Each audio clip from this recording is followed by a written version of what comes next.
Thank you, and welcome to our next session. We are starting in a few minutes.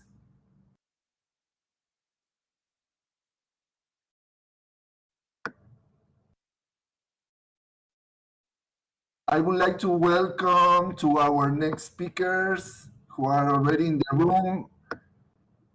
Marijane Lisboa from Brazil. I will put, you can turn on your camera, Marijane. Marijane, você pode acender sua câmera. Vamos a fazer um teste, ok? Alfred, dear Professor Alfred Nordmann, also, if you can turn on your camera. And we shall wait for Professor Bernadette. Você está me vendo, Maurício? Estamos ouvindo você, mas ainda não estamos vendo. Veja Por que se será? tem o ícone da câmera. Tem o ícone da câmera? Tem, eu já acionei ele, mas ele está. Deixa eu ver. Tá, demora um minutinho.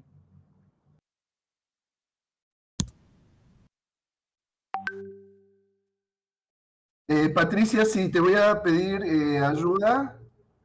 Gracias, Patricia. Si puedes ayudar, en el caso de que la profesora Benzo Vincent hable en francés, te voy a agradecer mucho. Si puede haber una traducción ¿En español? ¿En inglés o en español? O en español, a ver, tenemos... A ambos no van a poder, así que... Marijane, ahí te vemos perfecto. Sí. Professor Nordmann, if you can turn on your camera. Yeah, I'm working on it just now. Okay. I think you... It's let's see whether it's working. I'll try one more time. There's an icon below. Yeah, I see it. I see the icon. It takes some time. Maybe let's wait. Okay.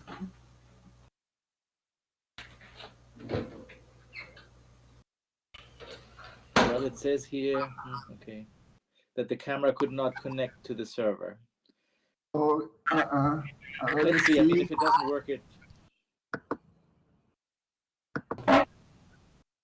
as long as you can hear me, that's the most important thing. Okay.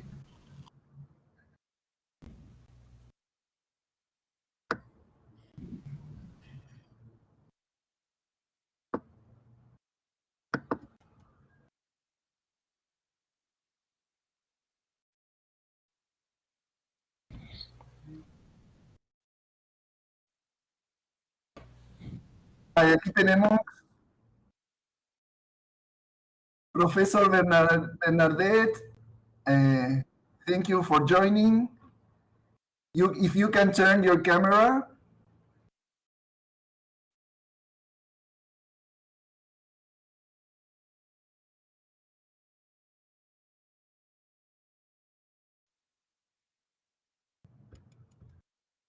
Tudo ok hoje, não tem nada para assinar.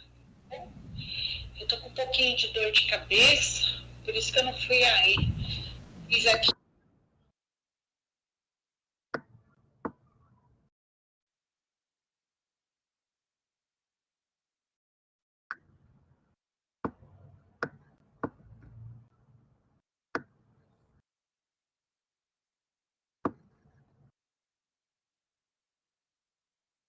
Just a few minutes. We are putting in our cameras.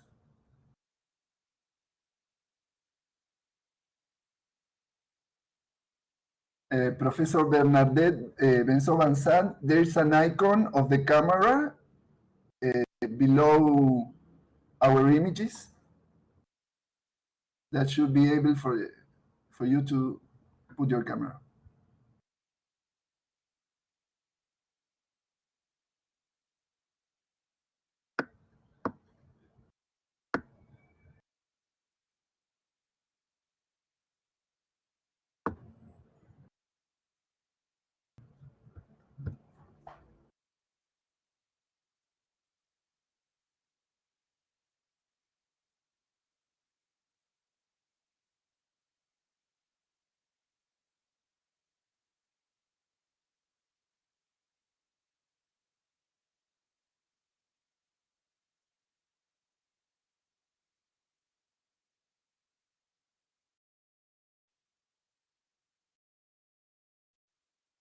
Hello, Professor Bernadette, do you hear us?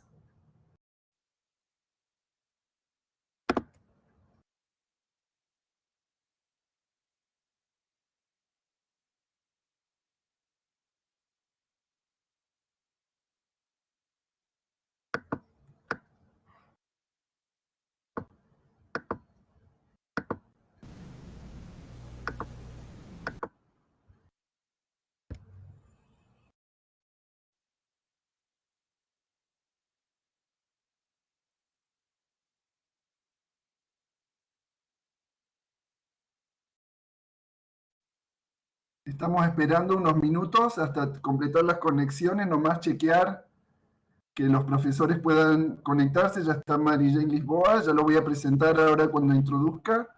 Aquí tenemos un texto de Bernadette.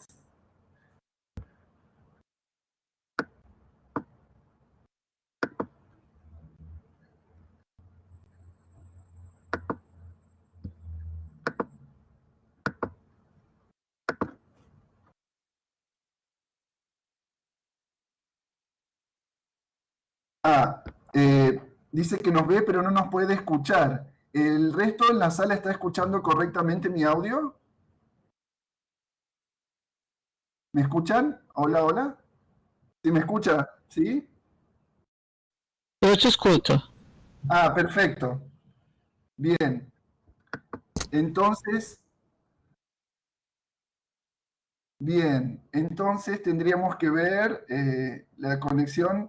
Profesora tiene, a ver, Professor Bernadette, there might be something in your computer. Ah, está perfecto. Tenemos cámara. Nice to meet you, Professor Bernadette. Do you have your micro? Can you turn your micro on?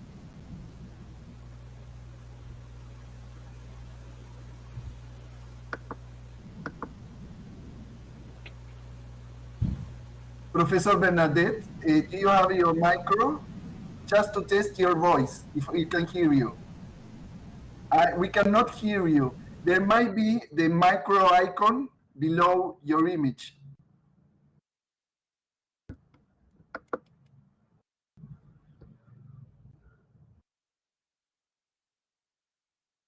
Just a minute.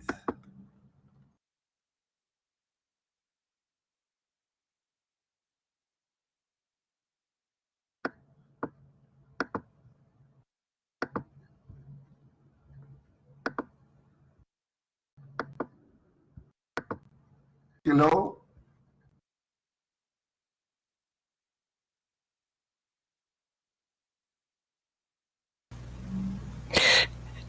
Ella sigue con el micrófono ya cerrado. Now, Professor Bernadette, you should be with the micro. Yeah, I can hear you. Okay. Yeah, we can hear you too. We can hear you too. Perfect. Professor Bernadette, are you going to speak in French or English? Which is best for you? I think I will speak in English. It's easier. Perfect then, because we have Patricia Paul, who is from Paris as well. She offered to translate. Yes. Okay, one last minute. Professor Nordmann? Yes, I'm here. Can you turn your camera just to see if we can see? I'm getting an error message that it doesn't do it. Maybe if you leave the room and you enter again, maybe that's a way we can solve this. Okay. In the meanwhile, if you agree, we can start our activity because for personal reasons, Professor Bernadette Benso-Bansant, who we thank you very much for your participation here, she has to leave in an hour. So the proposal is to start with the talk of Professor Bernadette. Then we will follow with Mary Jane Lisboa and finally Professor Nordmann. I would like just to read as a presentation very briefly the presentation of our activity, and thank you all from the very beginning for joining us, to the public here, and very especially to the speakers that join us in this panel in the 6th World Forum of Science and Democracy in the frame of the World Social Forum. We have been discussing the entire weeks in different panels, and today's panel has to do the title of an issue in which the speakers are specialists, and all their academic trajectory has to do with these issues. Our panel is called Technological Convergence, Techno-Science and Democracy, Critical Observations, Perspectives, and Proposals for Action. And very briefly, if you couldn't read the presentations, we, as a initial provocations, we would say that the current era of techno-scientific development, as Alfred Nordmann refers, also the so-called Industrial Revolution 4.0, seems to manifest itself symptomatically in a worldwide pandemic of a globalized risk society. The societal transformations brought about by emergent and convergent technologies such as information technology, bio and nanotechnology, as we were discussing in the previous panel, artificial intelligence, among others, has an impact in our forms of life, in the exercise of our rights and our democracies. So that calls us for an urgent actualization of the global public debate around this technological convergence. It uses destinies and the consequence of the impacts in this era of technological technological era, sorry.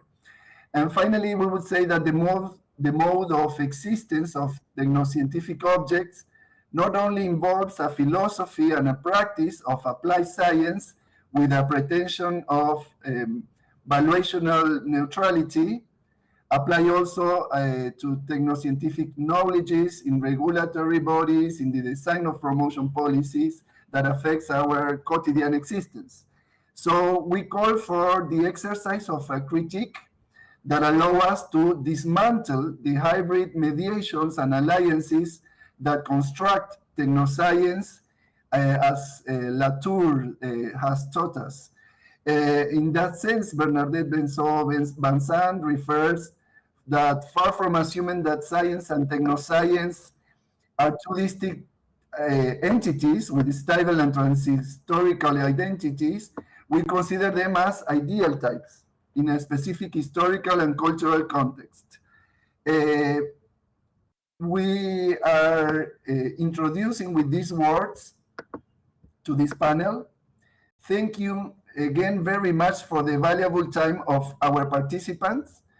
In the case of them three, they come from the areas of philosophy, of science and technology, also from sociology, as Professor Mary-Jane Lisboa.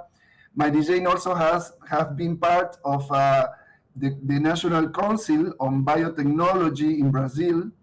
And as we know, Professors Bernadette Van Sant and Professor Alfred Nordmann, their contributions have also influenced many political debates. So it's an honor for us that we have you here to share your thoughts. Professor, someone's calling you. Could I share my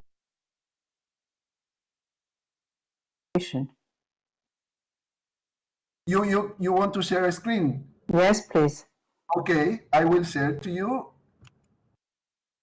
You have a fourth icon below, next to the icon of the microphone and the phone. There's a fourth icon that you can share your screen. You should. Perfect. Okay.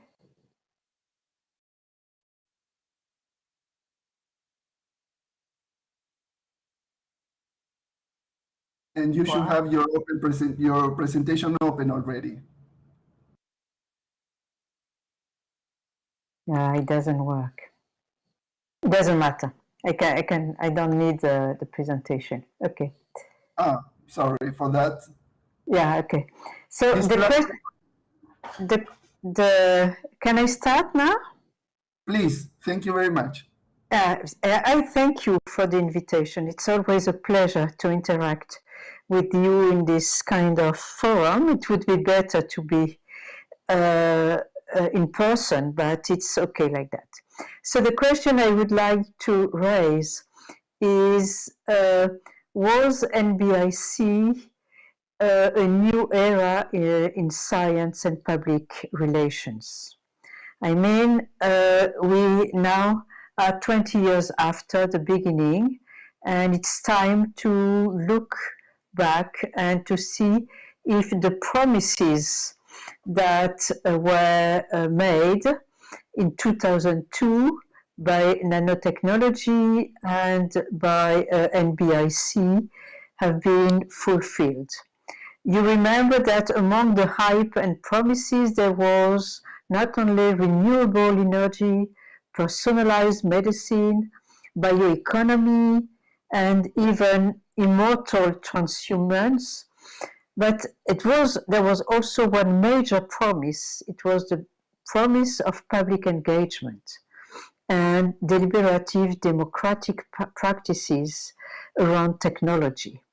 So it turned out that we could think in 2002 and 2004 that the nanotech and the NBIC program would have a strong integrative power that would announce a new regime of techno-scientific research, maybe a new regime inspired by the strong normative claims of co-construction of science and technology made by STS scholars, especially in Europe. The STS scholars and the ideal type of co-construction of science and technology was really important and contributed to determine the initiatives. So after the hype, when the hype faded away, what has been the implementation of this ambitious agenda? What about the public participation? What about the governance of technological choices? Did it change something? And in Europe, at least, I must confess that it has really changed a number of things.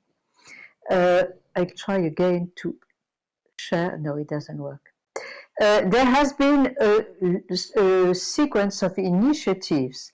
The first initiative was in 2004, as you remember, the public engagement in science, with a lot of citizen juries, public national debates, citizen conferences, which became a regular exercise.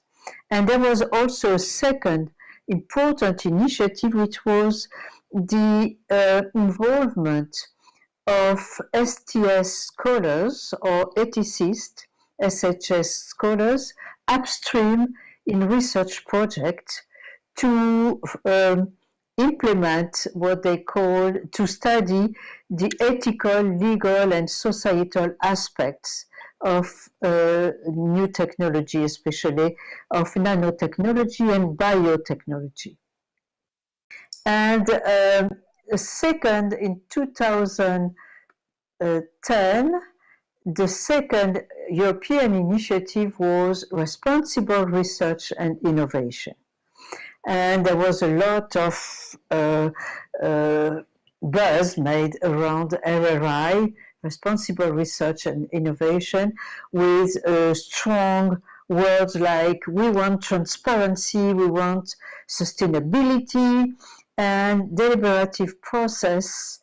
And deliberative process became stakeholders meetings. So already in 2010, we see that we shifted from citizen science to stakeholders meetings.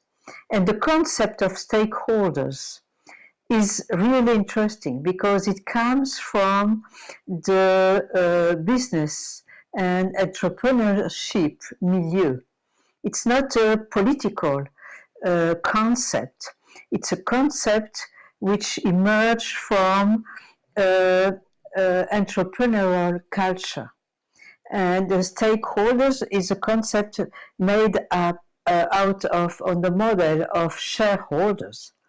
And it means involving all the actors who contribute to the life of a company. So already in 2000, we observed that there was a shift from a strong political program to a more entrepreneurial model. And then in 2016, the European Union launched a new program in the context of Horizon 2020, which was called Open Science Policy Agenda. And Open Science Policy Agenda is, again, a different agenda. It's all about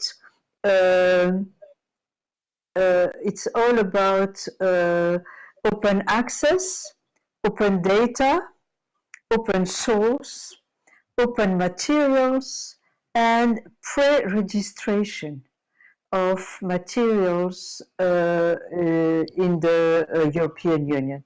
So it's more about a regulatory process than about a strong political agenda. And the next buzzword of the European Union has been in 2018, science with and for society. So that was supposedly a strong agenda. But from this agenda, what followed up? I'm afraid that it's not really a big change. And I will see that we'll see that this initiative didn't change a lot. Did they make a difference in the governance of emerging technologies? And how have public engagement initiatives been integrated or ignored in the governance of emerging technologies? And what can we expect for the future?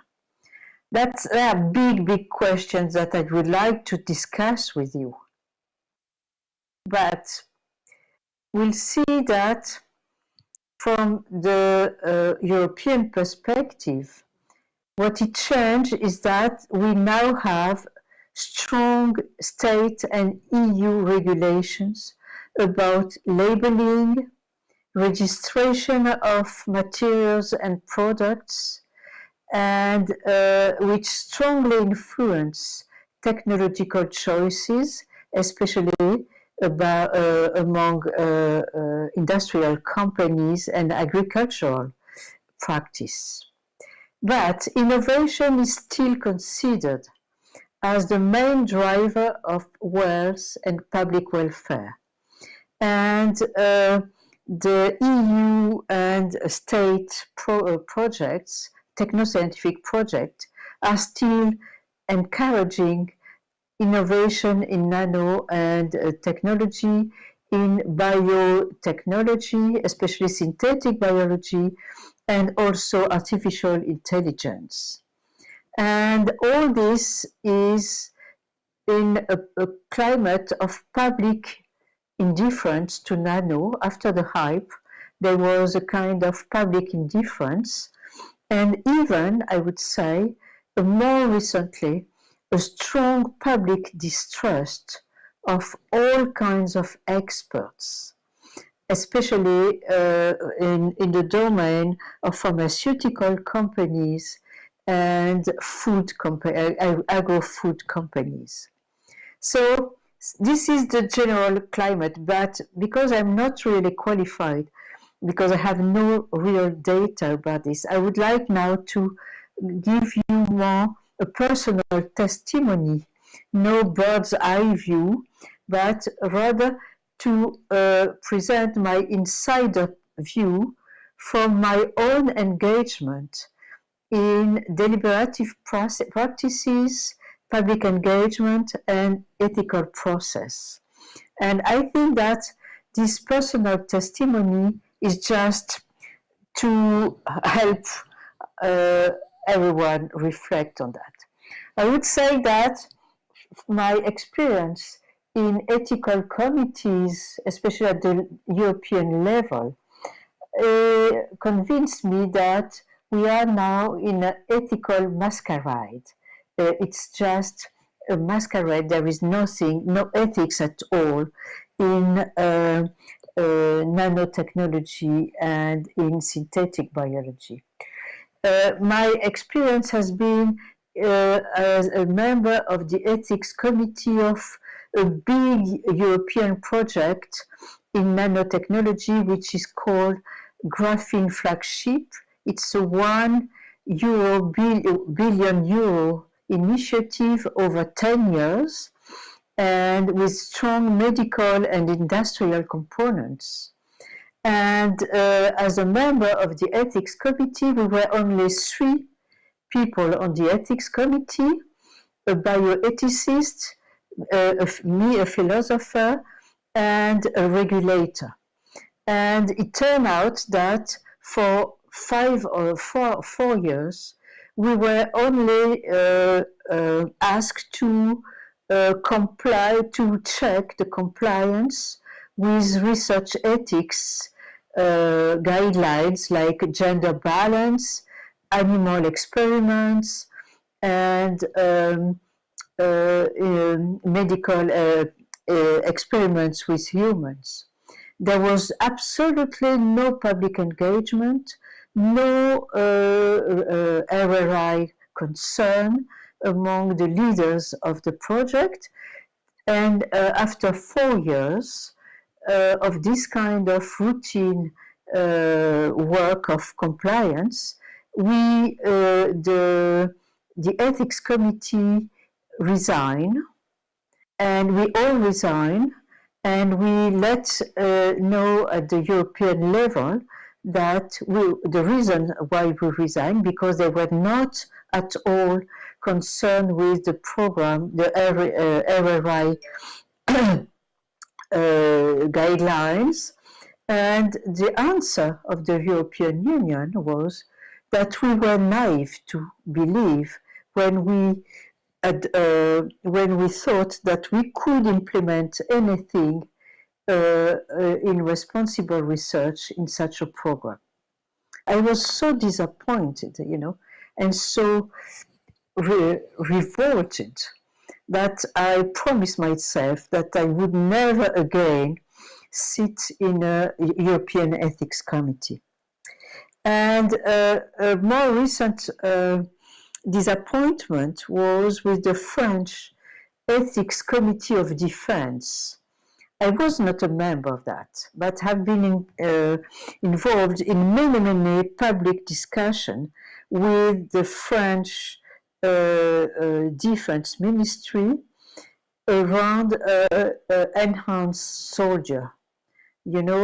All this program of enhancing the capacities of soldiers, either through chemical medicines or through MNI and artificial intelligence programs for enhancing sense capacities or vigilance capacities and everything like that. And recently the French Ethics Committee of Defense approved the research programs for enhancing soldiers. And this was disclosed in a total public indifference. And the French Ethics Committee of Defense is the first in the world. And I'm really afraid that it will serve as a model for other countries, and that other countries will adopt or similar programs with the excuse that if we don't do it, the others, the Chinese or the EU, are going to do it, and we will lose all our military capacities in the world front. So this is really worrying evolution. And another example that I would share with you is the example of the public debates in France about nanotechnology and synthetic biology. They were all a big failure, a fiasco. The government started to decide that we will have national public debates, but one nano in 2009 and one about synthetic biology in 2013. But all these public debates were disrupted by a minority of anti-nano activists who simply prevented any democratic process. They opposed, they just made a lot of noise and sent a lot of disruption in the and then the government had to stop all public debate. And on the side of NGOs, we also had deliberative processes, and we started, especially with the Viva Gora, which is an NGO, we started a sequence of public debate. But they ended up in 2013 as a result of bankruptcy, because the state government refused to help sponsor these debates. And more recently, we started another initiative, which is a permanent public forum about nanotechnology. It's a public forum of stakeholders rather than citizens for discussing toxicity, standards, and regulations. So it's a permanent initiative, which is hardly sponsored by industrial companies, a few industrial companies who accept to have this kind of stakeholders meeting to influence the state regulation. So from my point of view, it's just my personal point of view. Nano and bio and artificial intelligence are really pervading society and the environment in a context of public indifference. It seems to me that the ideal of co-construction of technological choices is dead, and that it gave way to a more modest agenda, a monitoring agenda, which is something like just trying to monitor the development of nanotechnology and converging technology. So we have entered in a regime of post-innovation and post-marketing surveillance, which seems to me to be based on the assumption that uncertainty is inevitable, that risk and disaster are inevitable, and that we just have to share the responsibility for that. So thank you for your attention. I will be glad to discuss this rather pessimistic presentation.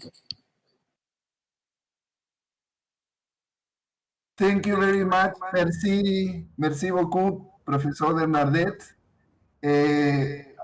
You have provided key points, also, as you say, pessimistic ones, but the thing is to gather all these reflections. It was very, very valuable from your personal testimony and experience, as you say. I would like now we can go on with Professor Vieira Lisboa. Marijane, você está por aí? Pode ativar sua câmera e som. Aham. E câmera. É perfeito, aí está. Tá me ouvindo agora? Perfeito. Professora Bernadette, we are in the chat box below. We are going to make a translation of the principal words and ideas in English. Is that okay for you? Yeah, I can understand Portuguese. I can read Portuguese. Mas eu não vou escrever. Marijane, você conseguiu assistir então? Sim, assisti. Uhum. Você compartilha algumas ideias. Mas ok, your turn now. Ok, obrigado, Marijane. Uhum. Boa tarde, obrigada pelo convite, Maurício, é um prazer enorme estar aqui com os colegas, ouvindo essa percepção da professora Vincent, que, embora muito pessimista, não deve estar longe da realidade, como os otimismos também não estão longe da realidade, né? Eu sempre me baseio numa frase que uma vez eu ouvi de um locutor esportivo, dizendo assim, o otimismo é tão errado frente à realidade quanto o pessimismo, porque ela deve estar ali no meio, né? Mas psicologicamente é melhor ser otimista. Então eu pertenço a essa turma, vivo sofrendo decepções, mas insistindo.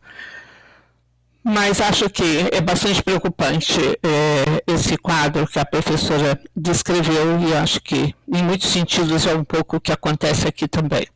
Bom, eu queria desenvolver a minha reflexão no seguinte sentido, né? O quanto que a pandemia do Covid, que assola o planeta no momento, está revelando novos aspectos da sociedade de risco, né? Que nós discutimos já há algum tempo como uma das características da sociedade moderna, né? Os estudiosos e os especialistas na área de sociedade de risco, o conceito vem daquele sociólogo alemão, Ulrich Beck, né, já haviam identificado que o problema era que nós, na nossa época, além de enfrentar os riscos que têm origem em catástrofes naturais, ou talvez também, e principalmente também em problemas políticos e sociais, nós agora estamos numa fase em que nós enfrentamos riscos que têm a ver com tecnologias que nós criamos, ou seja, nós somos os autores dos nossos próprios riscos, né? Não somos apenas as vítimas deles, mas somos os autores, né? E a gente vai percebendo que, de fato, a história mais recente perdi minha conferência, estou aqui. A história mais recente desse século XX, século XXI, é a percepção do quanto que essas tecnologias que foram apresentadas como tecnologias que prometiam grandes soluções, apresentaram grandes problemas, né? Desde as tecnologias que tinham a ver com usinas nucleares, com a geração de energia nuclear, a enorme variedade... Está me ouvindo, Maurício? Sim? Sim? Sim, perfeito, Marijane. Tá. A enorme variedade de tecnologias, né, como nanotecnologia, tecnologias informáticas, etc., que junto com promessas de um mundo muito melhor, aos poucos elas foram revelando, né, riscos e impactos inesperados e graves. Né? Chernobyl, Fukushima, danos irreversíveis na agrobiodiversidade, doenças em seres humanos provocadas pelo uso de agrotóxicos e alimentos, né, consumidos, né, que foram produzidos com a utilização desses agrotóxicos, a invasão da privacidade dos indivíduos, né, pirataria nas operações bancárias em nível internacional, disseminação de fake news e campanhas de ódio, que pode, inclusive, explicar em parte o resultado de certos processos eleitorais mais recentes, e mesmo a organização de atos terroristas, como a recente invasão do Capitólio dos Estados Unidos. Né? Todos esses acidentes, fenômenos e problemas foram originados graças a novas tecnologias. Então, assim, os frutos da ciência e da tecnologia são percebidos agora como ambivalentes. Tanto são saborosos quanto são venenosos, né? Tanto prometem utopias como prometem distopias, né? das quais a literatura e o cinema, né, em geral, estão repletos, né, elaborando pesadelos que aparentemente os nossos cientistas e autoridades têm medo de lidar com eles, né. Bom, as razões disso tudo são que, de fato, as tecnologias sofisticadas, pela sua complexidade, elas necessitariam trabalhar com outros pressupostos políticos e éticos, né? Isso já foi apontado pelo Edgar Morin há muito mais do que 20 anos atrás, e mesmo o Weber, né, no início do século XX, dizendo que o fazer científico requer ética, né? É preciso pensar por quê, para quê e para quem servirão os resultados dos nossos esforços. E além disso, né, a complexidade dessas novas tecnologias torna muito difícil, se não impossível, prever os seus resultados a longo prazo e em uma extensão planetária. E isso introduz uma outra questão ética, trazida pelo filósofo alemão Hans Jonas, sobre se temos o direito de adotar uma tecnologia que poderá mudar substancialmente para sempre a natureza humana e também a natureza ao seu redor. É o que Hans Jonas chamou de princípio responsabilidade, que é o título dos principais livros dele. A natureza, então, até agora, teria seguido o seu curso e nós fomos um dos seus últimos frutos, né? E nada nos daria o direito, e muito menos a capacidade de alterar esse curso, que em grande parte permanece um mistério para nós, apesar de todos os nossos esforços para desvendá-lo. No direito ambiental, vai surgir um princípio chamado de princípio da precaução, que de forma discursiva encarna essa ideia que está subjacente ao princípio da responsabilidade de Hans Jonas. Então diz esse princípio: se temos indícios, ainda que não provas, de que a adoção de determinada tecnologia, ou mesmo pode ser uma obra, né, ou uma política pública, possa trazer danos irreversíveis, imprevisíveis e graves ao meio ambiente, à saúde humana, e mesmo ao patrimônio histórico, devemos nos abster de adotá-la. Aí aqui não vale, então, o que costuma ser a regra no direito penal, né, de que é em dúvida pro réu, ou seja, que em princípio, se não houver provas, preferimos favorecer o réu, para adotar aqui, nesse caso, o que a gente chama de inversão do ônus da prova. Ou seja, cabe ao agente promotor de uma obra, uma tecnologia, etc., provar que não haja indícios de danos graves, irreversíveis e imprevisíveis, caso ela seja adotada. São exatamente esses três adjetivos, né, gravidade, imprevisibilidade e irreversibilidade, que justificam a inversão do ônus da prova. Diferentemente da acusação ao réu de que ele teria cometido um crime, estamos tratando de um crime que poderá ser cometido e, caso tal empreendimento de tecnologia, ou outro caso, trouxer impactos graves, irreversíveis e imprevisíveis. Neste caso, ele poderá ser cometido, trata-se de evitar que ele seja, né, para que não seja tarde demais e possível mitigar ou evitar que ele esse dano. Então, coloca-se a questão que muitos dos cientistas que trabalham em inovações apresentam como objeção aos nossos argumentos. Então, isso significa que nós devemos renunciar a tecnologias promissoras só porque não podemos excluir definitivamente que venha a ocorrer danos sérios, imprevisíveis e irreversíveis? Bom, se tivermos indícios de que sim, que eles podem ocorrer, e isso pode significar que áreas cinzentas sobre as quais a gente não tenha métodos ou conhecimentos suficientes para avaliar o risco, sim, a gente deve renunciar. Sim, porque não precisamos correr esse risco. Aqui, só haveria uma situação em que valeria a pena correr riscos dessa natureza. Naquelas circunstâncias em que um grave problema tenha surgido e para o qual não tenhamos nenhum método seguro de enfrentá-lo. Esse é o caso, por exemplo, de muitos medicamentos que se encontram ainda em sua fase experimental.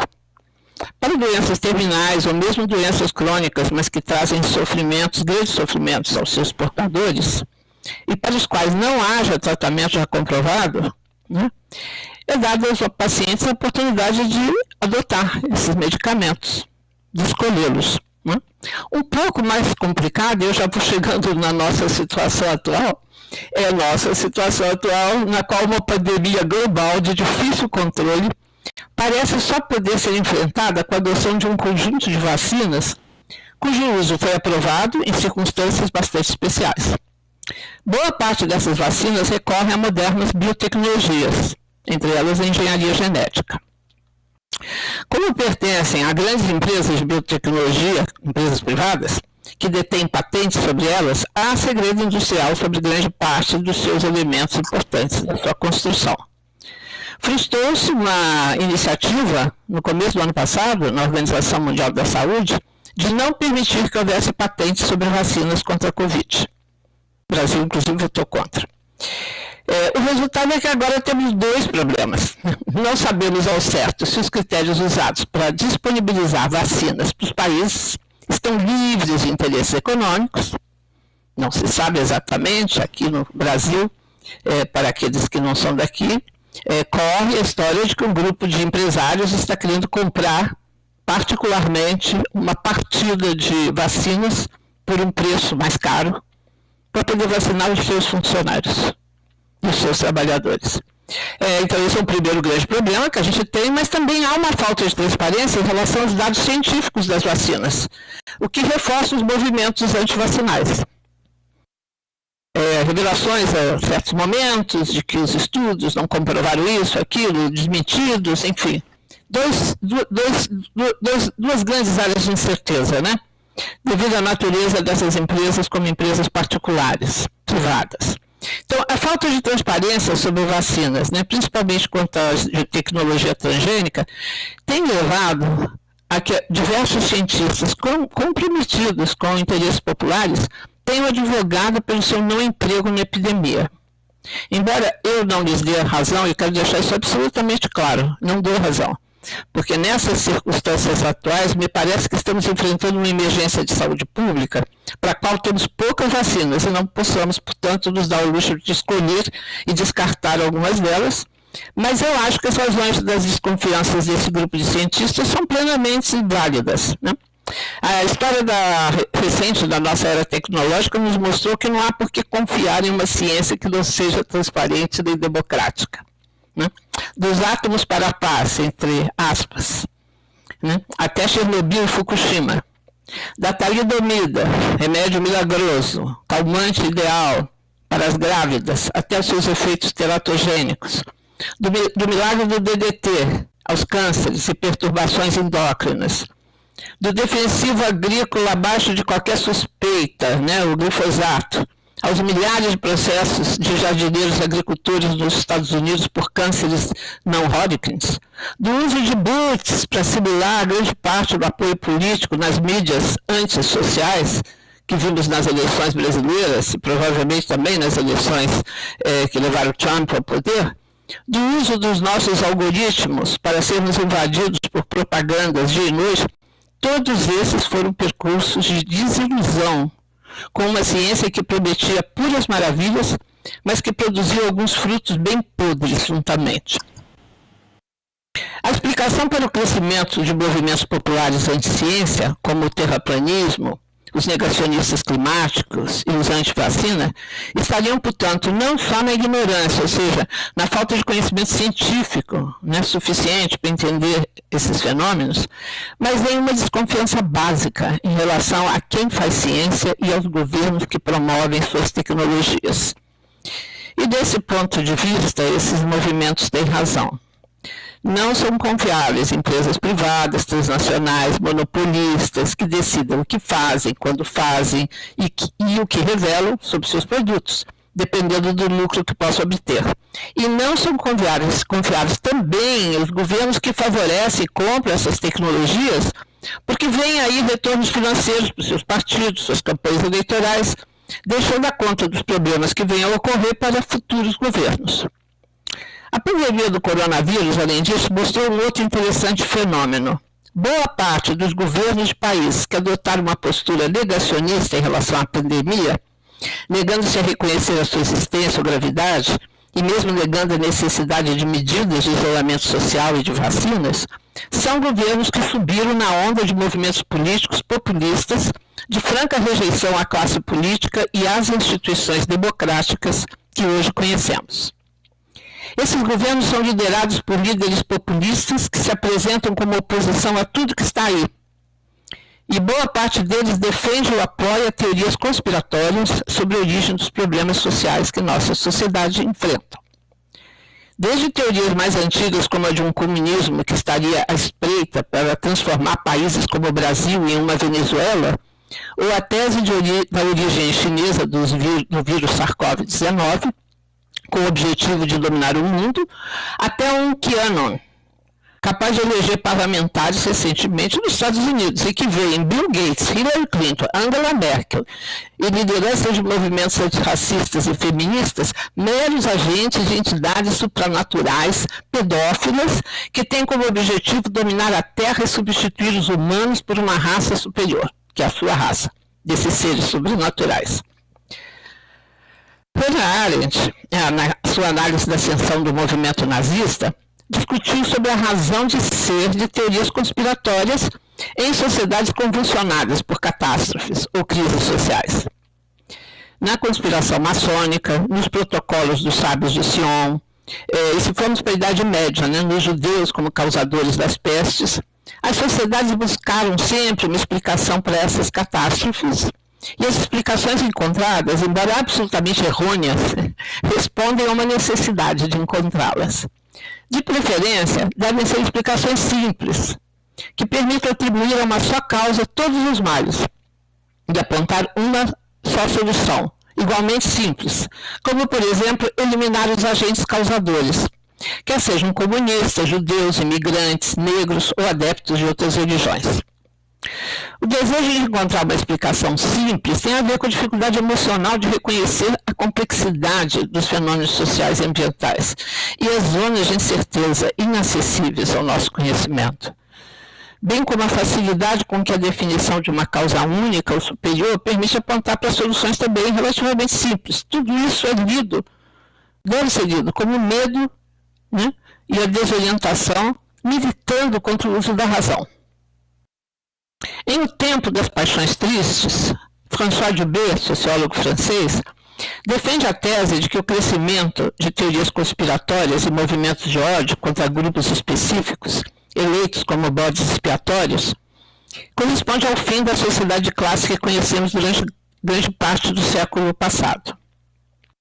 Com o fim do trabalho, em decorrência da automação e da informatização, as populações se fragmentam em pequenos grupos, cuja realidade diversificada de emprego, renda, segurança social, educação, prestígio, cultura, idade e gênero, não permite a construção de narrativas que expliquem seus destinos tão diferenciados e também tão sombrios, Muito menos ainda a construção de projetos políticos comuns.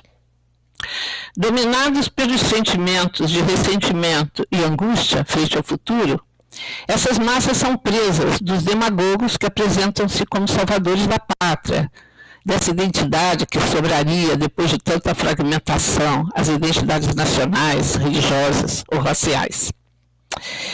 Esses demagogos prometem exterminar os inimigos, instaurar governos nos quais esses cidadãos venham em primeiro lugar, qualquer que seja a maneira como defino esse grupo majoritário, que se sente oprimido e ameaçado por inimigos poderosos, mas sorrateiros. Esses líderes se apresentam, além disso, como contrários às elites. Populares, familiares, pouco preocupados com a liturgia, os bons modos, usando mídias não oficiais para se comunicar, empregando palavrões, xingando os oponentes, enfim, um popular, um dos nossos, Há então uma semelhança, a meu ver, nas causas que explicam tanto o negacionismo científico, como a ascensão dos líderes populistas de viés fascistizante ou iliberais, ou antidemocráticos, ou de extrema-direita, como quisermos chamá-los, entre as massas. E eu acho que essa causa comum é o déficit democrático, que de fato existe tanto nos governos considerados os mais democráticos, como nos ambientes nos quais se desenvolve a ciência e nos quais se aprovam as novas tecnologias. Mesmo nas democracias institucionais as mais consolidadas, ninguém ignora que as eleições são sobretudo, uma questão de dinheiro, e que vínculos escusos ligam políticos e partidos às elites financeiras e empresariais. As instâncias nas quais se tomam decisões ministérios, órgãos técnicos, são mais acessíveis a essas empresas e grupos econômicos do que as organizações sociais de base e também, obviamente, muito mais ainda, as minorias sociais economicamente desfavorecidas. Além disso, há os frequentes escândalos de corrupção e a imensa letargia da administração pública, que parece voltada para perseguir o cidadão humilde e para proteger, ao mesmo tempo, os que não necessitam de nenhuma proteção. No âmbito da prática científica, o quadro é semelhante. O financiamento da pesquisa mingua nos órgãos de universidades públicas, salvo se esses órgãos e universidades se associam a capitais privados e são capazes de produzir patentes. Um sistema que hoje em dia trabalha não só contra a democratização dos benefícios da ciência, mas também contra a exigência de uma transparência no debate científico. A ciência se tornou um negócio, e acho que ninguém pode mais ter dúvidas sobre isso, frente ao quadro que agora nós atravessamos de escassez de vacinas, né? O direito de entender e, portanto, de escolher entre riscos e benefícios que novas tecnologias nos ofereçam é roubado ao cidadão comum, mediante a criação de agências e órgãos técnicos aos quais se dá todo o poder para decidir pela cidadania. Pouco transparentes e democráticos na forma em que se escolhem seus membros, frequentemente indicados por uma só pessoa, o ministro, né? Esses órgãos são extremamente poderosos, tanto do ponto de vista legal, sobre o que eles podem fazer, quanto do ponto de vista simbólico, pois lhes são atribuídos superpoderes vindos de seus conhecimentos científicos extraordinários, que não podem ser... já estou terminando. Que não podem ser compartilhados pela sociedade. Contudo, análises mais pontuais de biografias dos seus membros apontam as suas relações bem profanas com empresas, né, para as quais eles pesquisam, dos quais eles recebem prebendas, com ajudas, para participar em seminários, publicar papers, ou melhor ainda, dinheiro para pesquisar. Então, não é surpreendente que uma enorme desconfiança paire sobre sociedades que viram seus governantes defender a não existência da doença da vaca louca, do sangue contaminado, da propaganda e depois a proibição sucessiva de vários remédios e agrotóxicos. Uma suspeita para sobre esses órgãos e sobre toda a ciência, mesmo sobre aquela que não é fruto desses interesses escusos. O governo de Bolsonaro, nesse sentido, é um tipo ideal weberiano, pois ele une o negacionismo mais extremo às tendências antidemocráticas mais radicais. Bolsonaro negou e nega a existência das mudanças climáticas, que eles chamam de climatismo, como se fosse uma ideologia. E ele é cercado por ideólogos que defendem a tese do terraplanismo, que a Terra não é redonda, e que rejeitam todos os relatórios e pesquisas que mostram que o desmatamento na Amazônia tenha crescido enormemente no seu governo. Para Bolsonaro, a pandemia de início não passava de uma gripezinha, aliás, parece que continua. Atribuiu a sua origem aos chineses, que a teriam desenvolvido de propósito para melhor dominar o mundo, vendeu até recentemente o uso da cloroquina como medicamento mágico para prevenir tal enfermidade, demitiu 2 ministros médicos e pôs um general, do qual se dizia que era expert em logística, mas que se atrapalhou com os fusos horários e não conseguiu evitar a morte de doentes por falta de oxigênio no Ministério da Saúde. Compareceu a cerimônias públicas sem máscara e combateu a política de isolamento social. Desconfiou de todas as vacinas, em especial a chinesa, a qual atribuiu o risco de virar jacaré, e continua dando mau exemplo em relação ao isolamento social, insistindo em que vacinar-se é uma questão pessoal. É isso que explica que sejamos o segundo país em mortos no mundo. Portanto, concluindo, defendo que é sobretudo um enorme déficit democrático a causa dos crescentes movimentos de anti-ciência, como também dos movimentos antidemocráticos de extrema-direita nas nossas sociedades.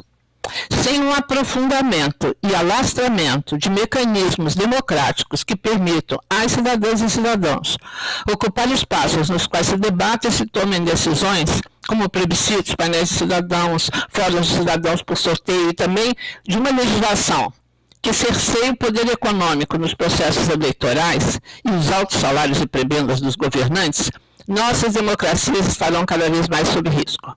É igualmente importante garantir a liberdade de imprensa, de organização e de comunicação da cidadania, ao mesmo tempo em que se cria instâncias nas quais a sociedade, não empresas ou governos, cerceiem os conteúdos de ódio e fake news prejudiciais socialmente e que precisam ser cerceados. Da mesma maneira, é preciso democratizar a prática científica. Financiamento e pesquisa precisam estar presentes principalmente em órgãos e universidades públicas, sem patentes, com ampla abertura de dados para o debate científico, acompanhados de campanhas de esclarecimento e popularização de conhecimentos científicos necessários para a compreensão dessas questões, das controvérsias e das decisões que se devem tomar, que devem ser amplamente discutidas em conselhos e órgãos participativos de preferência e paritários, preferentemente paritários. Exatamente o contrário do que tem feito o governo Bolsonaro, eliminando a representação da sociedade civil de centenas de órgãos e conselhos criados após o fim da ditadura no Brasil, como o CONAMA, o Conselho Nacional de Meio Ambiente, e o CONSEA, Conselho Nacional de Segurança Alimentar. Na era tecnológica e da convergência tecnológica, certamente precisamos de boa ciência, com princípios éticos e responsabilidade política, e comprometida com os interesses sociais, mas, sobretudo, precisamos de mais democracia na ciência e das sociedades, se quisermos nos opor a um futuro distópico que já exibe seus mundos paralelos nas telas de TV e dos nossos celulares. Obrigado. Obrigado, Mary-Jane. Muito obrigado. And I would like to apologize everyone because I couldn't translate exactly everything. But I think that the main ideas are correct. Acho que as ideias principais, Mary-Jane, han sido traducidas e muito obrigado. Alfred, Professor Nordmann, if you're there, you just, I saw you could put your camera on. So if you can put again.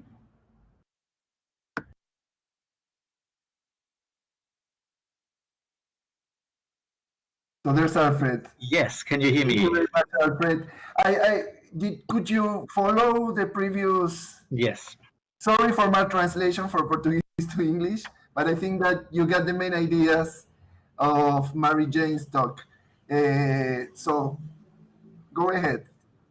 Okay, well, thank you very much for the invitation. I will echo what Bernadette was saying at the beginning. It would be much preferable to have this conversation and the exchange of ideas in person and over a sustained period and in the same room.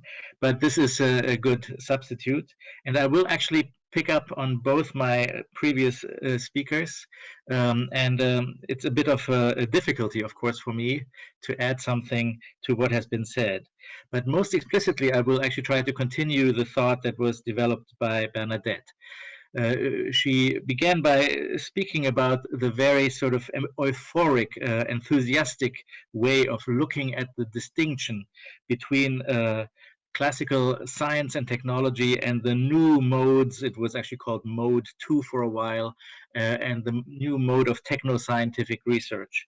And there was a celebration, an attitude about it, according to which finally there's an opening of the innovation process of science and technological development to democracy. And I want to follow her argument and ask what has happened to this enthusiastic declaration and all the hopes that were attached. And I want to maybe give a slightly more structural account, namely to ask, just as she does, where is the political concept in these ideas of public engagement, of public participation that we witness today? And this question about what kind of political concept of democracy is at play, this idea about the political concept actually plays out in a paradoxical way. Because again, we started with this enthusiasm about the distinction between classical science, which was called Mode 1, and the new way, which was called Mode 2.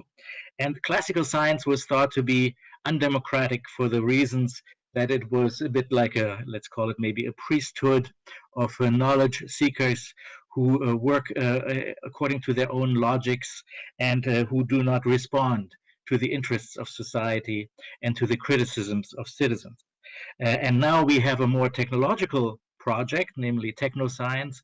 And as it is the case with technology, It has a certain kind of mission, a public mission.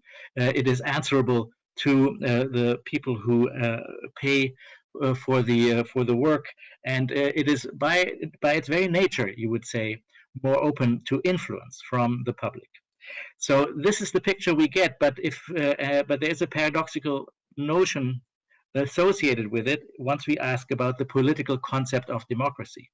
Because when we look at the history of that concept, we see that it is very, very intimately connected to classical traditional science, right? If we follow the trajectory of the Enlightenment thinkers, Immanuel Kant, of course, comes to mind.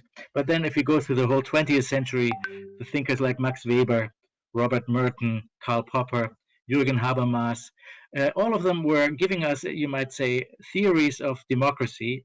And I will not discuss those in detail now, but they are robust, strong theories of democracy. And they were all saying that these were borrowed from the model of science. Science was the model for democratic deliberation. And of course, I will just pick out two features of that, which made it a model for democratic deliberation. That was firstly the very, very strong emphasis on this idea of criticism. And we see that in the philosophy of Popper, but we also see it in Robert Merton, who speaks about science and organized skepticism. And this is a criticism that is both, that has two dimensions. It's criticism in the sense that scientific work is supposedly self-critical, that criticism is part of the method of science, and that in some sense there are no unquestioned beliefs, there are no presuppositions that are just culturally given, but that everything is supposed to be open to questioning. But then it is also at the same time a kind of criticism in the sense that the institution of science had a kind of critical distance to social processes. Again, whether this is actually true in history and when it was true and when it was not true is a big question. But especially with the social sciences, also in the 19th and 20th century, we find that these sciences almost lived or thrived on the distance to the society that they were opposing and that they were questioning. So this is criticism as one major sort of part of a kind of modern conception of democracy. And the other one is this idea of disinterestedness, which again, I mean, is a kind of strange term, and we don't believe that anyone really is disinterested.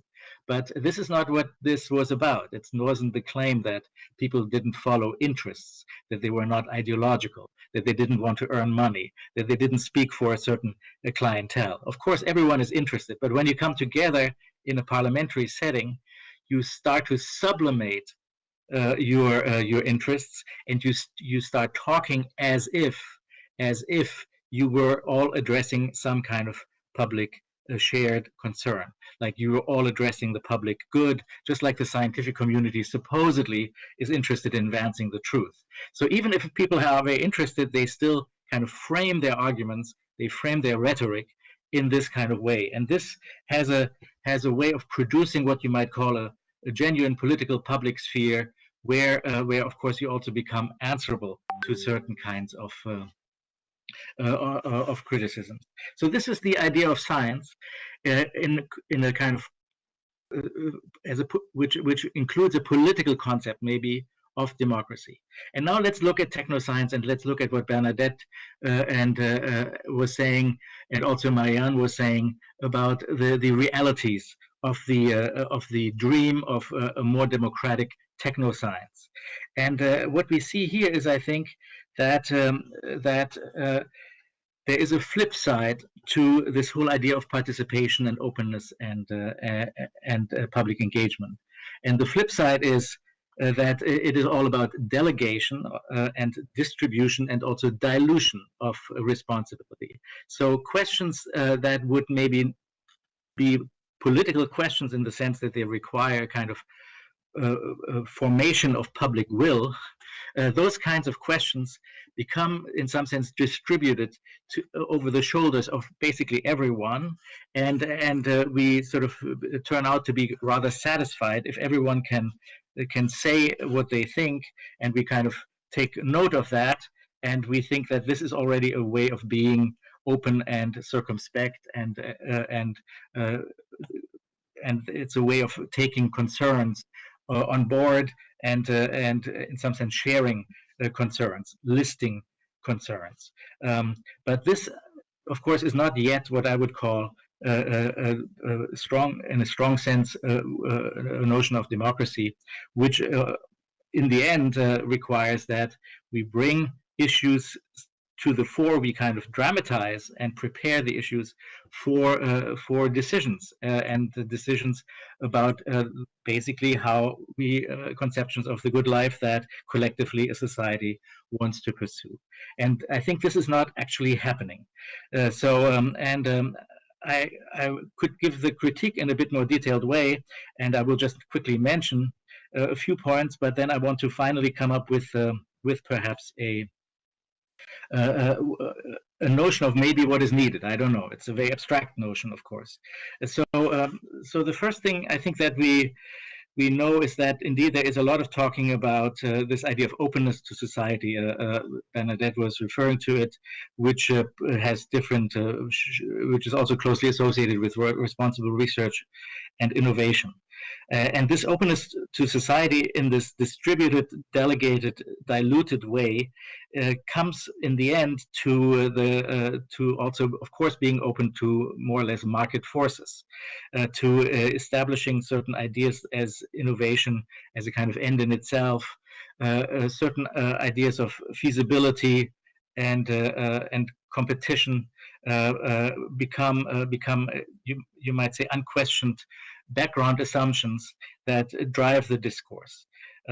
So even though you might say it's very open to questioning, there are some sort of, you might say, values that are implemented, guideposts, and there's an implicit understanding that we all have to be for, let's say, for example, a strong economy, we all have to be for innovation, and so forth. And once we, however, have sort of arranged ourselves around these sort of invisible beliefs, we are ultimately more or less progressing in a kind of technocratic manner, which has sometimes its advantages, sometimes its disadvantages, perhaps. But I think this is very definitely the case right now, the case with our discussions about COVID-19 and the pandemic, that indeed there is not a real public debate about anything. I think it's really it's not about political deliberation. There is a group of the people who you might call are the reasonable people, and then there are some unreasonable people, and the reasonable people all agree on everything already, and they basically agree to delegate things to the experts, right? I mean, which is, I think, in this case maybe the right way to go, but it is in fact a kind of lived form of technocracy, and I think the people who are branded irresponsible and irrational and unreasonable also sort of take issue exactly with this almost implicit sort of agreement that of course we have to do what has to be done, and there is no further questioning. So anyway, so with this idea of openness to society, we kind of open the door to a more or less a technocratic mindset, which unites the reasonable people in a kind of common pursuit. And the common pursuit has to be, in some sense, pro-technology, has to be, in some sense, pro-innovation, certainly for pro-economic growth, and so on.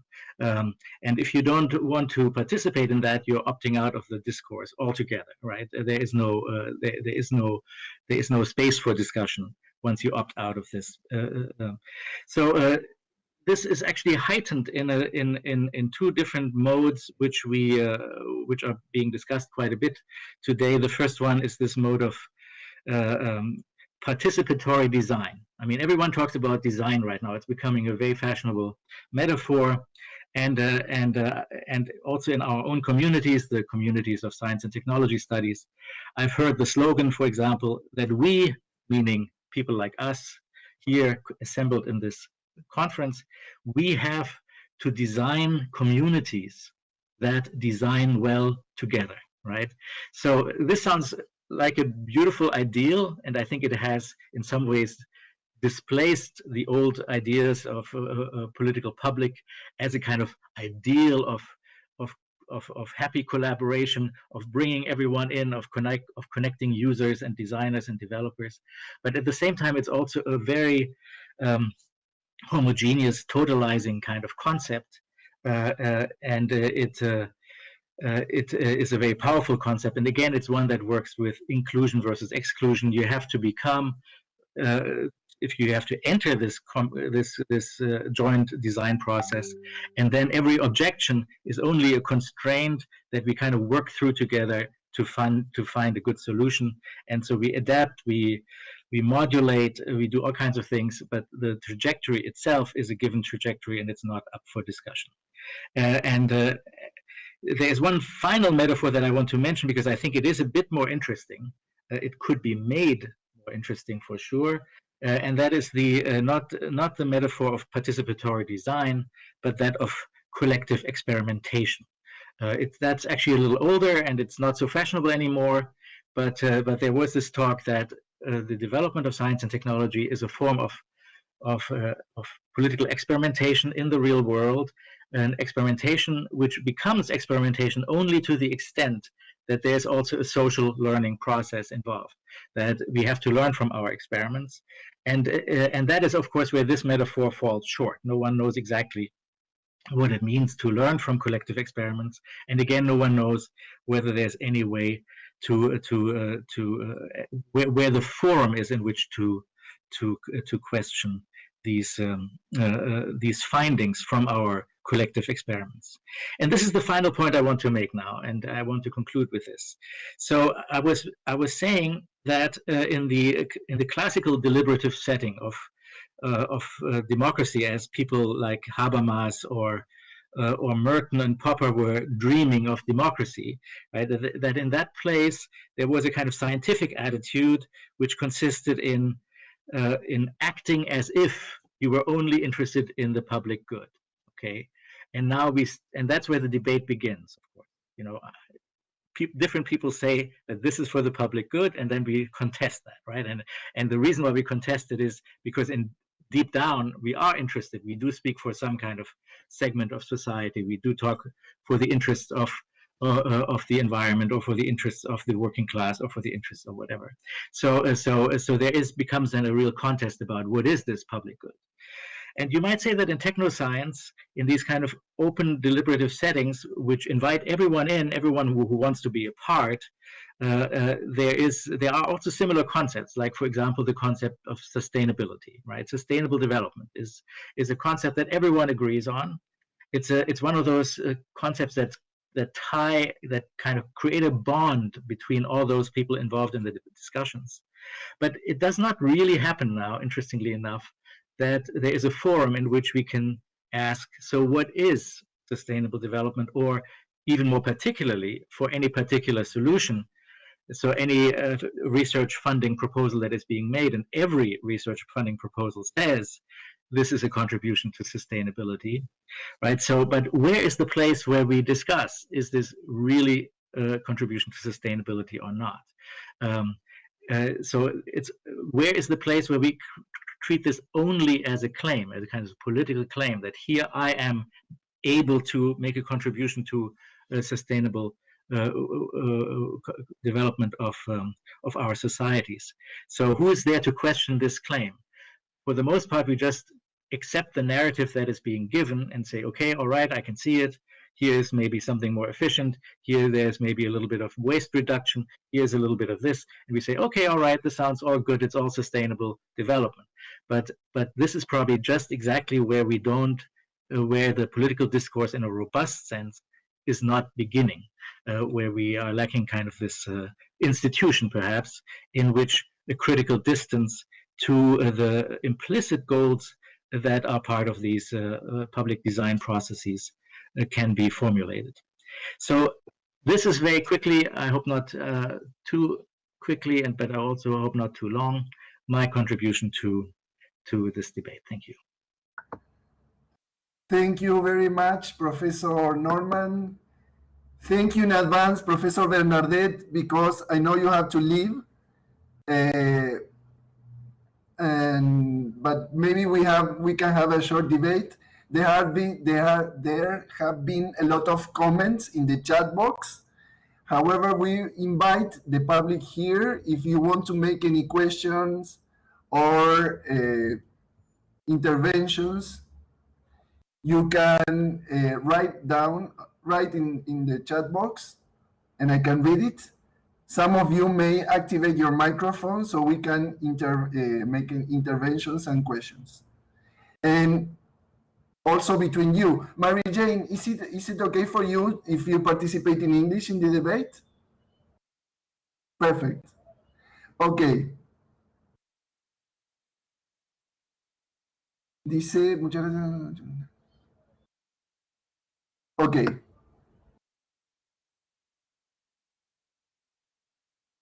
So anyone in the room? Steve Sapan, you have a question for Professor Bernadette? Hello, you hear me? Yeah. Yes. So, can you hear me now? Perfect, yes. Okay.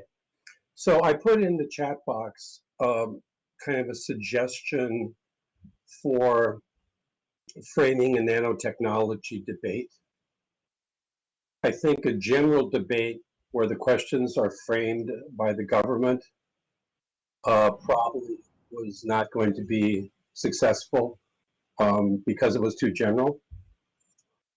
But if you take a particular use of nanotechnology or a nanomaterial and say, well, you know, is this the beneficial use? Is this an optimal use? Is this a trivial use? Is this a harmful use? I think you might get a more informed debate. And I'll just give one example.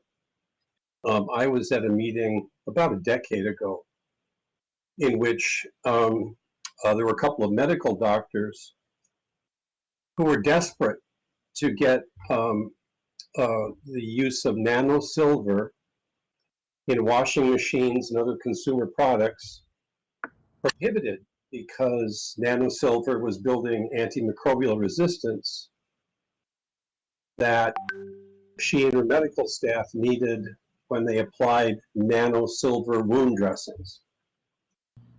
So this was a debate that I tried to get our National Nanotechnology Coordinating Office to hold.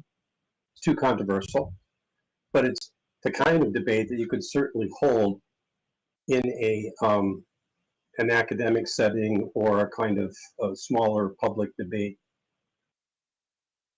So it's kind of a proposal. And let me just add one other thing, is that a couple of colleagues of mine persuaded a major food manufacturers to no longer use nanotitanium dioxide in their food, not only because of health reasons and safety reasons, but because the use of the nanotitanium dioxide was partially for conservation, but also to make the food look shinier. So they found another food ingredient to make the product, in this case pastries, look shinier. And so the company withdrew nanotitanium dioxide from their food formulation. So thank you very much for your presentation. And I share your despair about general, trying to have general government-sponsored debates about nanotechnology. I just think they have to be framed better to be productive. If I may? Yeah, please. So Bernadette is not here anymore to answer, unfortunately, but I also like that question, and I was giving, just like Bernadette, a somewhat pessimistic, maybe all of us were giving a somewhat pessimistic view. At the same time, this is a pessimistic view specifically about this notion of democracy in this strong sense. There is also another part of the story which could make us perhaps a bit more optimistic, and this is the part of the story where this openness that everyone is talking about. Of course, there are lots of avenues where different actors can work towards making things better here and there. I mean, whatever that means, right? I mean, we all have some ideas, but we all have some also different kinds of expertise, and these ideas of delegation, diffusion that I talked about earlier, distribution of responsibility, also have maybe to do with kind of incapacity to know everything, and so we kind of, there is this sort of distributed way of individual actors, interest groups, NGOs, advancing certain goals and issuing certain warnings, and these do play out, perhaps, as you mentioned just now, in cases like these do play out or can play out in positive ways. So there's no question about this. There's a kind of muddling through towards some idea of better technology, and even the capitalists themselves are, of course, interested in maintaining a kind of public image which is in accordance with certain social and ecological values. So all of that can be utilized to make things better. So I'm not saying, in this sense, I'm not a total pessimist. I think there are many roads and avenues of activism, but I'm not sure what this has to do with, in some sense, democracy in this strong public sense and political sense of the term. Perfect. Then, Mary-Jane, you want to add something, or maybe we should go with other questions?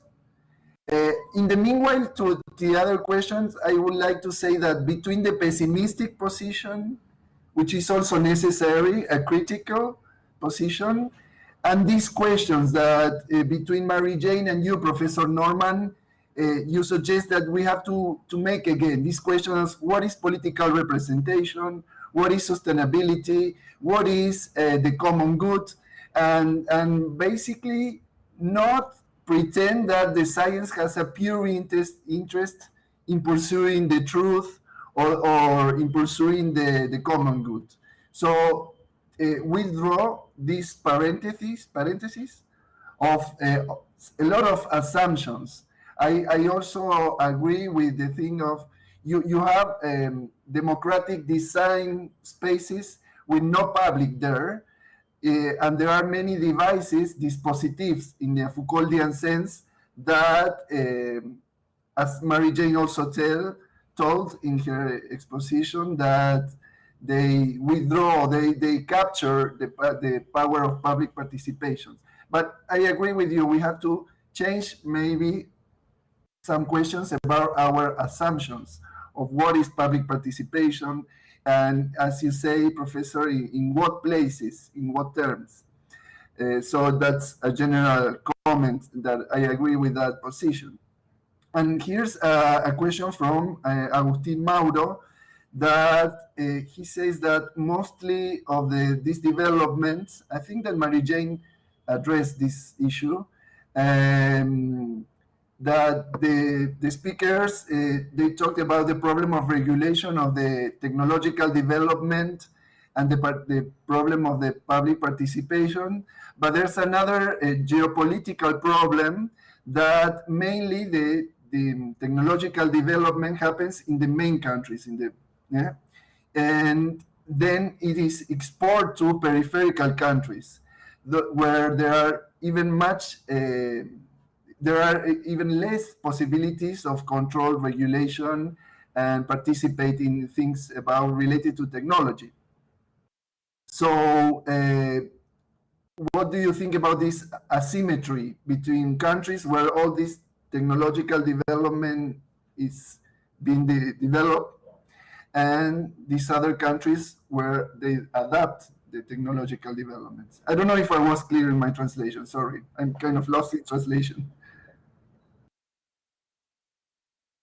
Mary-Jane, maybe you can take. You have to put your volume. Ahí está. Your micro, Mary-Jane.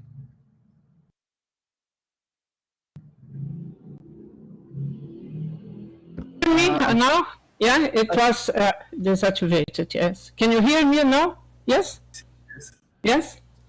I think that the assumption that innovation is always a good thing, I will comment about the Alfred Nordmann statement. This idea that is wonderful to have innovation, and that the central countries develop these innovations, and then we, the countries, the peripheral countries, accept them. It's based on a false assumption that innovation is always good. And this assumption is related with another one, that is economic growth is important. And the economic growth is based on innovation. And the competition in a globalization economy is wonderful. And the best, these countries that have the most good development of innovations and technology will deserve what they have done. I think that everything is wrong. We don't need innovation as such. We need innovation when it is necessary in some issues, in some problems, and so on. In others, we should preserve what we have discovered and what we have, for instance, from our traditional populations, which have a lot of knowledge about agriculture and other things in nature and in biodiversity and so on, that is completely neglected by these new scientists and technology. The assumption also that everybody is agreed with the idea of environmental development. I think that I don't know what people think about development and what they think about environment. But what I really believe, because this is completely scientific, is that the word resources, that natural resources and biological resources have limits. And that is something that the physical science and the biological and the chemical science has already established a long time ago. So the idea that we can always growing is completely anti-scientific. and it's incredible how most of these economic forums, Davos, that is now happening, is based on this kind of assumptions. And then I agree with Alfred Nordmann that creates a false idea of common sense.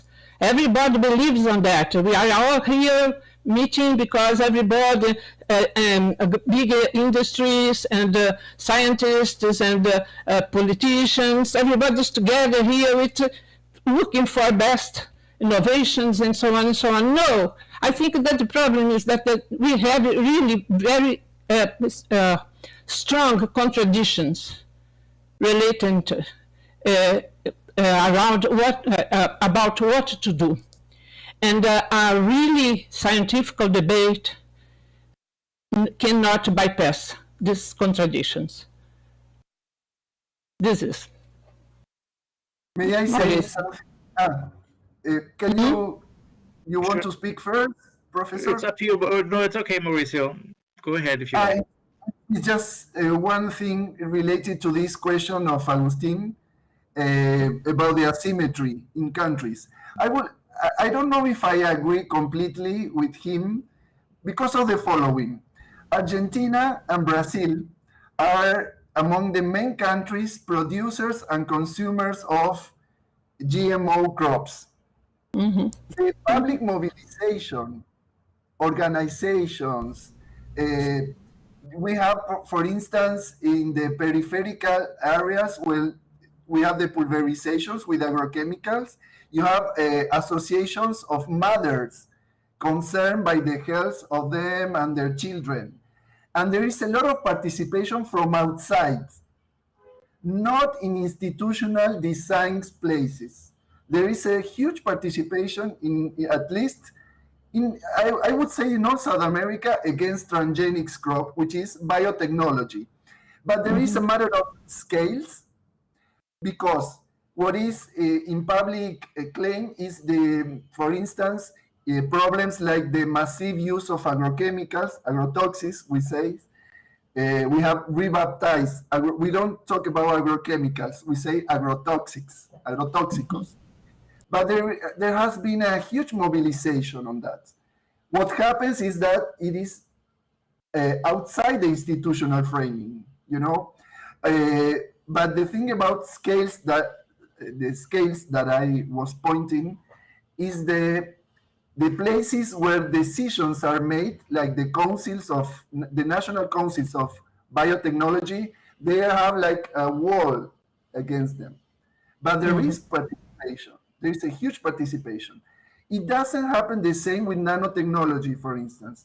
And there are a lot of products in the market already circulating, and sometimes I think that it happens the same with cigarettes. You know that cigarettes have the label. If you smoke, your children are going to have problems. You are going to die of cancer. Cigarettes has a big label, and people who smoke, they buy cigarettes. I think that with nanotechnology happens something. For instance, they have publicity, like the best painting for your rooms that will not have mushrooms, or products for skin. And there is, in that case, it's like there is no visibility of that development, such as in biotechnology, for instance. I don't know if I was clear. What I want to say is that, of course, there are asymmetries in the technological development between central countries and peripheral countries, but regarding mobilization and participation, even in our countries, we have a strong participation. The thing is that it's completely outside. We are outsiders. Yeah, I would just like to add to this, because what Mauricio, with your examples, what you are suggesting is that it really becomes very important to look at the differences that make a difference. And I'm not a political scientist, I can't judge that. But it does seem to me that this asymmetry that Augustin was talking about plays out very differently, depending on whether we are talking about consumer products, whether we are talking about food technologies, or, for example, in regard to urban development. Because there, for example, I would say the asymmetry might work in the favor of new countries, let's say the new economies, because as one can witness in China and other places, there is an advantage to learn from the mistakes that were made in other kinds of mega cities and European cities and so forth, right? You can really learn from and you can really look at the way the technology has developed in a certain place, and you say, do we want to repeat those same mistakes, or do we want to actually find our own path?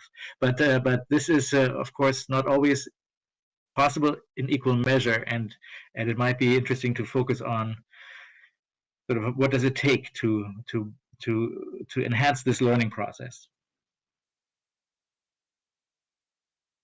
Perfect. Mauricio, may I intervene quickly?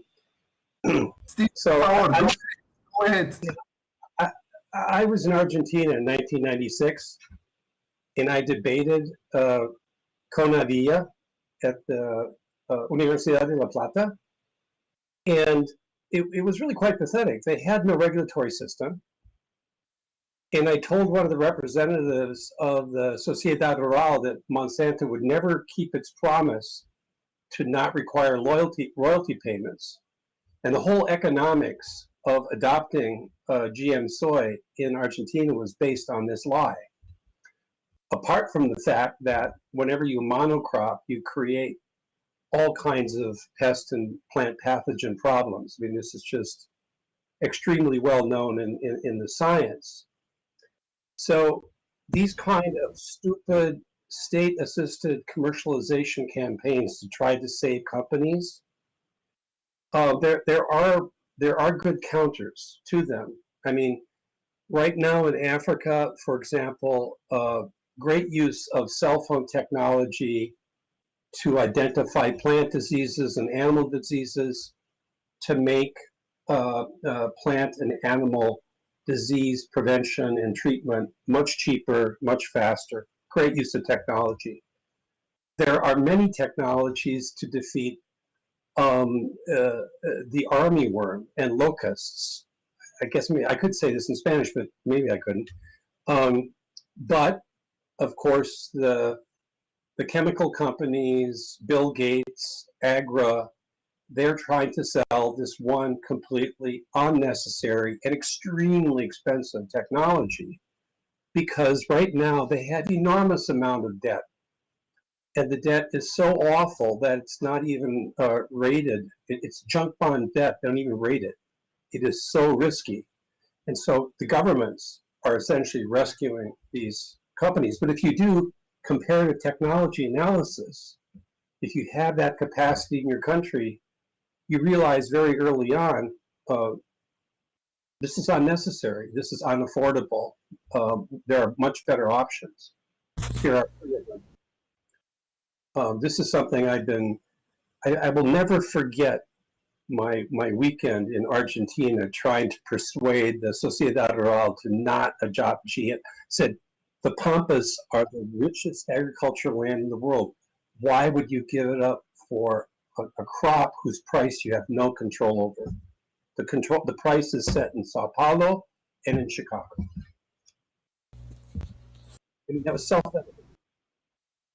But the ideology of progress was so strong that they just thought, well, we have to be modern, right? It was just terrible to watch that sales job to people who should have known better. So that's all I'm going to say. I really like this. Perfect. Paulo, ¿você queria dizer alguma coisa?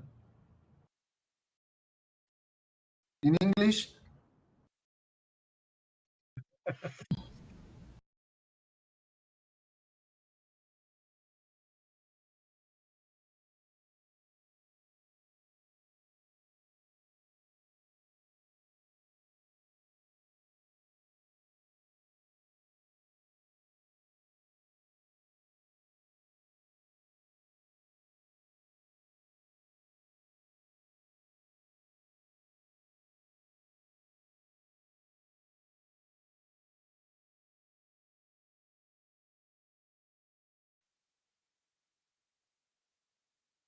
Thank you, Paulo. Paulo Martins, I don't know, you cannot see Alfred, but Paulo Martins, you know him. Of course, yes. I'm glad to see him or hear him again. Yes.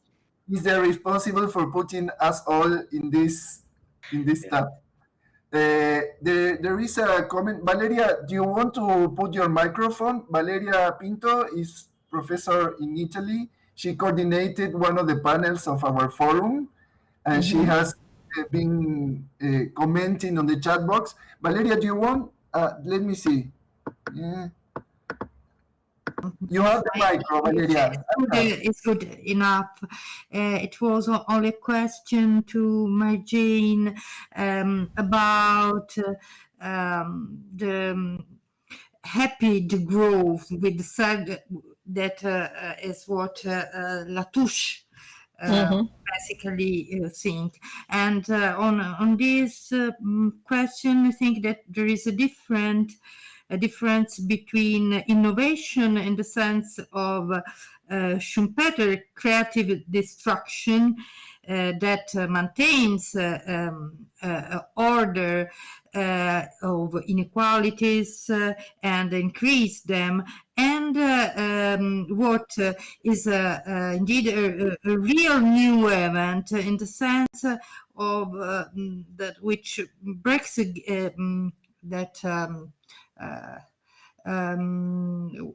which give a new order and something really new. Innovation is not really new. Innovation maintain the order that the ordine dato, and so is even the same. Sorry for my Yes, may I speak, Mauricio? Yes, it's exactly, Valeria. I am very happy with the growth proposal, Sergio Latouche and others. This idea that growth is a myth, it's an ideology. sometimes it's good to growth, but sometimes, or most of the times, it's not good for the environment and for our society. So we must put that aside, yeah? But because all politicians, nobody has the courage to say you're not in favor of growth, but that is what we need to say. We don't need to grow. I like it very much also to read the Donut's economy from Kathleen Raworth. That is the same idea. That is not a question. What is a question is that environment has limits, and that in order to have a better life, we don't need to grow.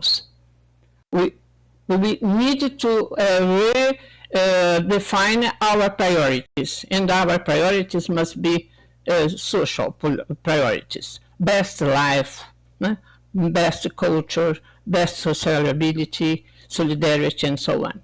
And I agree with you also that innovation, as we understand today, is not innovation really. It's to maintain the same way that the economy runs. No? The real innovation is when we can introduce a better way to live and make better the life of the people. But it's also one of these false assumptions that everybody thinks that is an assumption that we must start from there. No? From there, everybody must agree with. It's a false assumption. Yes, I think that we must discuss the growth. We must discuss bien vivir from our indigenous people here in Latin America. We must discuss solidarity economy. We have lots of proposals in order to think another economy. The history, the human history has knew lots of forms of society. In our time, we have two, capitalism and socialism. Both are very bad. Both have failed to create a better life for everybody. So let's think about, let's consider what is going on already. We have lots of groups that live in another kind of economy. So let's make freedom of really be able to think freely and don't be aprisioned in this kind of false assumptions.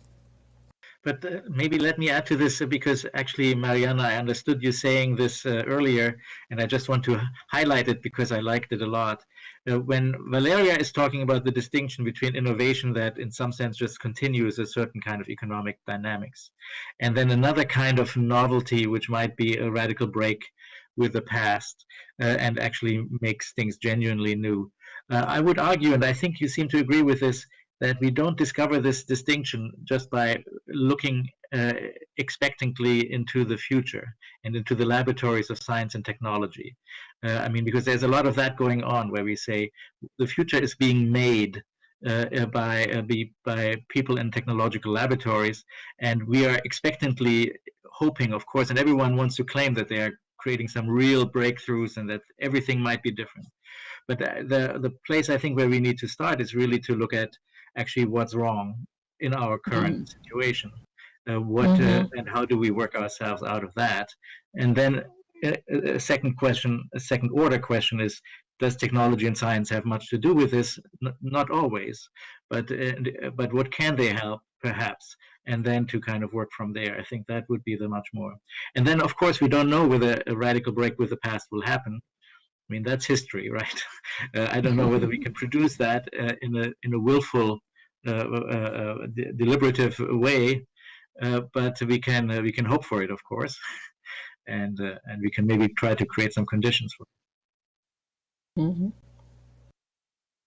Well, it's very late in Germany, not that late in South America. In Italy, it's dinner time.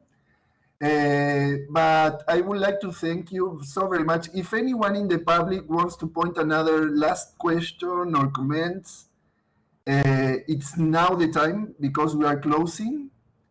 I don't know if there's any other comments. It's been an intense week. We are working in panels since Monday, and discussions have been very rich. We are going to make a document. Tomorrow we have an assembly to close this 6th edition of our forum. And for sure, your insights, all your insights that you shared so generously with us, will help a lot, because this is a process, you know. This is a process of thinking and networking actions and ideas and concepts. So the questions that you share are really important. And Professor Bernadette already has to leave, but I was thinking about her personal testimony, the right to say no at first, the right to say no to all the established concepts and agreements, and then to question with that questions, as you pointed, Professor Nordmann, about what is public participation, what is political representation, what is sustainability, and not to hide the interest, not pretend as if there were neutrality in those issues. Domenico asked if the assembly is open to anyone who's interested. So you are very welcome. It will be at 5 in Central Europe time, and it's 1 in Brazil and Argentinian times. Okay, I don't have words to thank your time. One Friday, ending January, and we can, if you want to add something else, otherwise we can close here. Well, thank you. Yes, it was welcome to be here, Mauricio. Good idea. Obrigado, Jenny. Obrigado muito. Thank you very much, Professor Nordmann, and we shall go on in contact. Okay. Bye-bye. Ciao.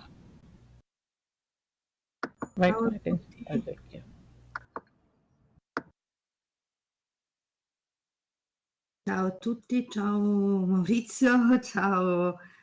A che ora è domani l'assemblea? Non ho capito, Maurizio, scusa se puoi ripetere.